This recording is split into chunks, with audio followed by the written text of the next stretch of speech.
देवउठनी एकादशी पर भूलकर भी मत करना ये काम, वरना घर में छा जाएगी कंगाली। नमस्कार दोस्तों, राधे राधे, जय श्री कृष्ण, जय श्री हरि विष्णु। देवउठनी एकादशी पर बिल्कुल भी मत करना ये काम, वरना पानी की तरह बह जाएगा पैसा। दोस्तों, हिंदू धर्म में देवउठनी एकादशी का बड़ा ही विशेष महत्व होता है। कार्तिक माह की शुक्ल पक्ष में आने वाली एकादशी तिथि को देवउठनी एकादशी कहा जाता है। देवउठनी एकादशी को प्रबोधिनी एकादशी और देवोत्थान एकादशी के नाम से भी जाना जाता है। यह कार्तिक मास के शुक्ल पक्ष की एकादशी तिथि को मनाई जाती है। इस दिन भगवान विष्णु 4 माह के बाद योग निद्रा से जागते हैं। उसके साथ ही चातुर्मास का समापन होता है। इसके अलावा देवउठनी एकादशी के दिन से ही शादी, विवाह, मुंडन संस्कार, सगाई समेत सभी मांगलिक कार्यों की शुरुआत होती है। फिर देवउठनी एकादशी के अगले दिन द्वादशी तिथि में तुलसी विवाह का आयोजन कराया जाता है।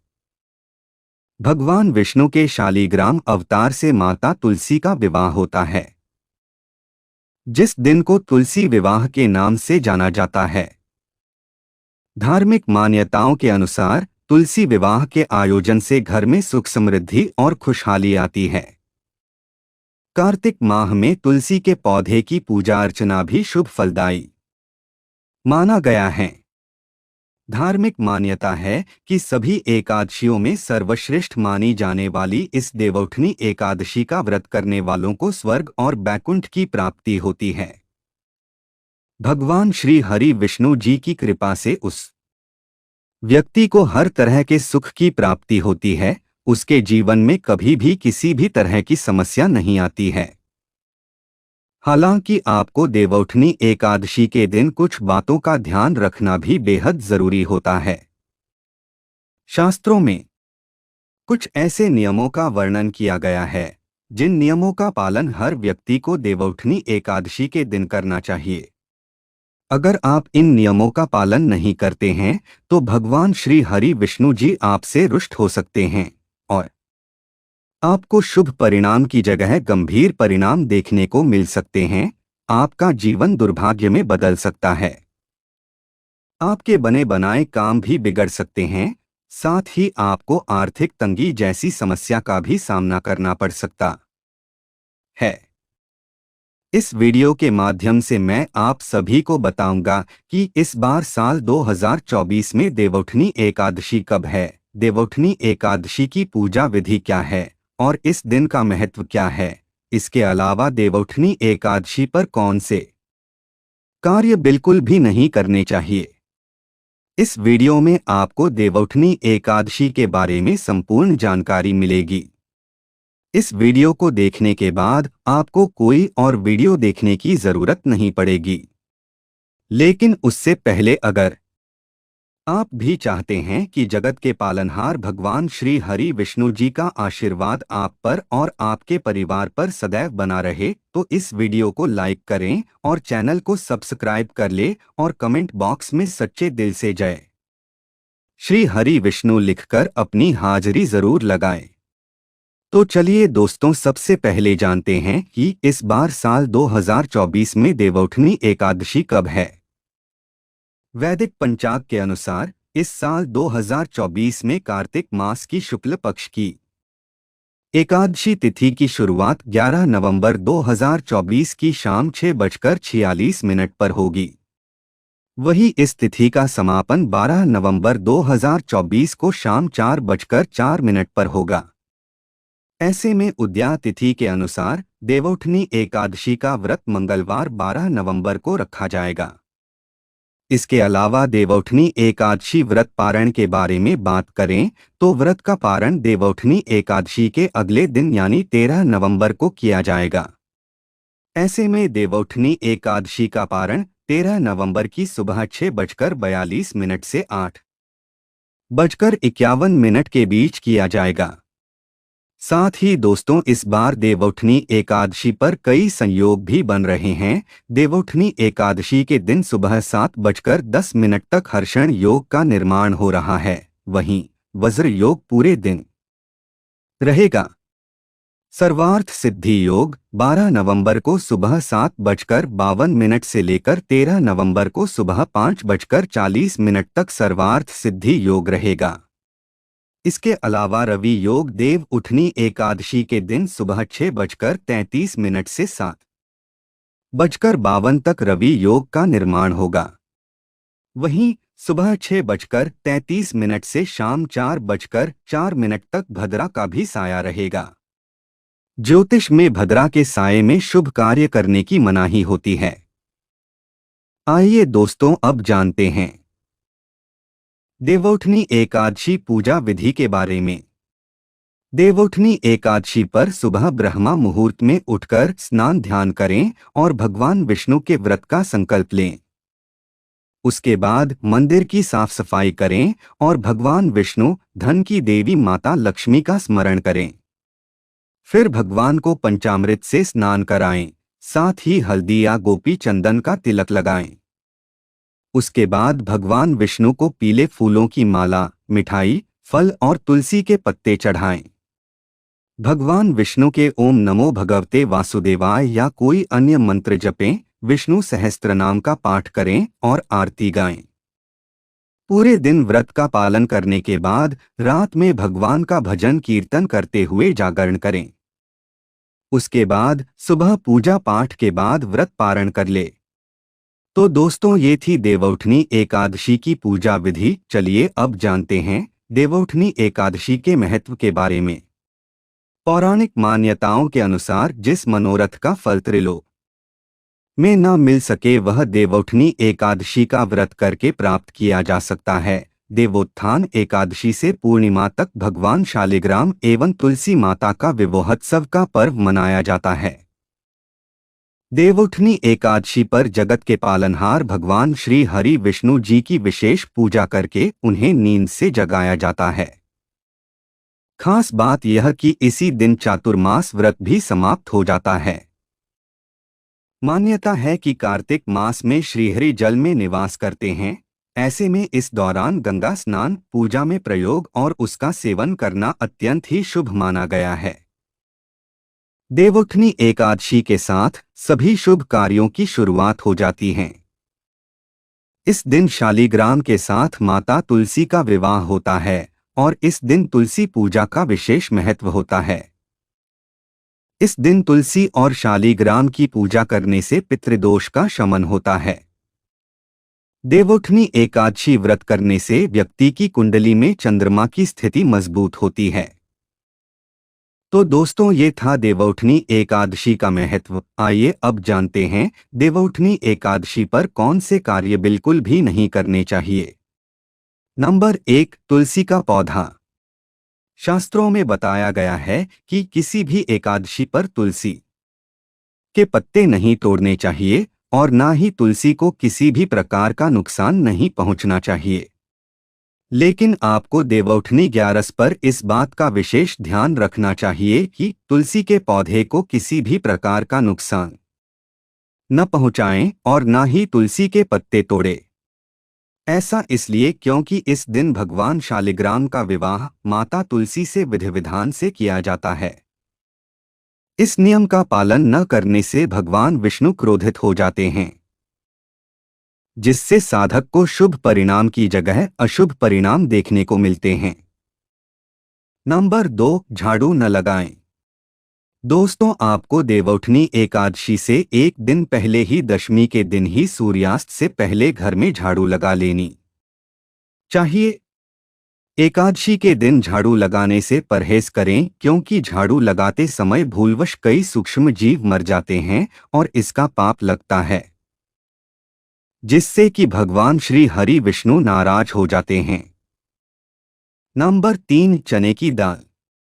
दोस्तों देवउठनी एकादशी तिथि के दिन कुछ चीजें ऐसी हैं जिनको खाने से बचना चाहिए, जैसे मसूर दाल, चना दाल, उड़द दाल, गोभी, गाजर, शलगम, पालक का साग आदि का सेवन नहीं करना चाहिए। साथ ही इस दिन शारीरिक व मानसिक तौर पर किए जाने वाले बुरे कार्यों को भी करने से बचना चाहिए, क्योंकि शास्त्रों में देवउठनी एकादशी को मोक्षदायिनी तिथि भी कहा गया है, इसलिए देवउठनी एकादशी तिथि के दिन इन चीजों का सेवन बिल्कुल भी नहीं करना चाहिए, वरना आपका जीवन दुर्भाग्य में बदल सकता है। नंबर 4, साबुन तेल। प्रिय भक्तों, देवउठनी एकादशी के दिन साबुन, तेल और शैम्पू का इस्तेमाल नहीं करना चाहिए। मान्यता है कि देवउठनी एकादशी के दिन इन चीजों का इस्तेमाल करने से घर में नकारात्मक ऊर्जा का वास होता है, जिससे घर में अशांति का माहौल बना रहता है। इसके अलावा भगवान श्री हरि विष्णु नाराज हो सकते हैं, जिससे साधक भगवान श्री हरि विष्णु जी की कृपा से वंचित रह सकता है। नंबर 5, ब्रह्मचर्य।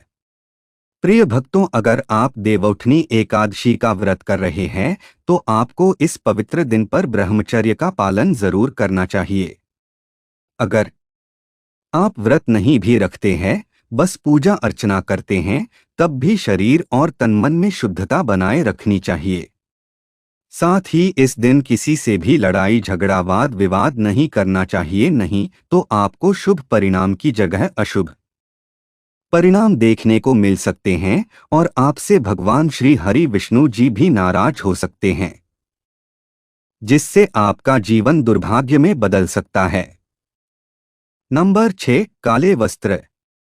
प्रिय भक्तों, ज्योतिष शास्त्र में काले रंग को अशुभ माना जाता है। देवउठनी एकादशी के दिन भूलकर भी काले रंग के वस्त्र नहीं पहनने चाहिए। यदि संभव हो तो भगवान विष्णु की पूजा पीले वस्त्र पहनकर ही करनी चाहिए। इसी प्रकार पूजा में पीले पुष्प, पीले फल, पीली मिठाई आदि का भोग भगवान विष्णु को लगाना चाहिए। इसके अलावा यह भी कहा जाता है कि भगवान श्री हरि विष्णु की पूजा में लगाया जाने वाला भोग तब तक अधूरा रहता है जब तक आप उसमें विष्णुप्रिय माने जाने वाली तुलसी दल साथ में नहीं चढ़ाते हैं। लेकिन ध्यान रहे कि तुलसी दल एक दिन पूर्व ही तोड़ लेना चाहिए, नहीं तो आपको जीवन भर समस्याओं का सामना करना पड़ सकता है। नंबर 7, जुआ। देवउठनी एकादशी व्रत के दिन भूलकर भी जुआ नहीं खेलना चाहिए। धार्मिक मान्यताओं के अनुसार ऐसा करने से व्यक्ति के वंश का नाश होता है और घर में अलक्ष्मी का वास हो जाता है। क्योंकि देवउठनी एकादशी के दिन भगवान श्री हरि विष्णु योग निद्रा से उठते हैं और यह देखते हैं कि कौन व्यक्ति क्या कर रहा है। इसके अलावा देवउठनी एकादशी के दिन भूलकर भी चोरी नहीं करनी चाहिए।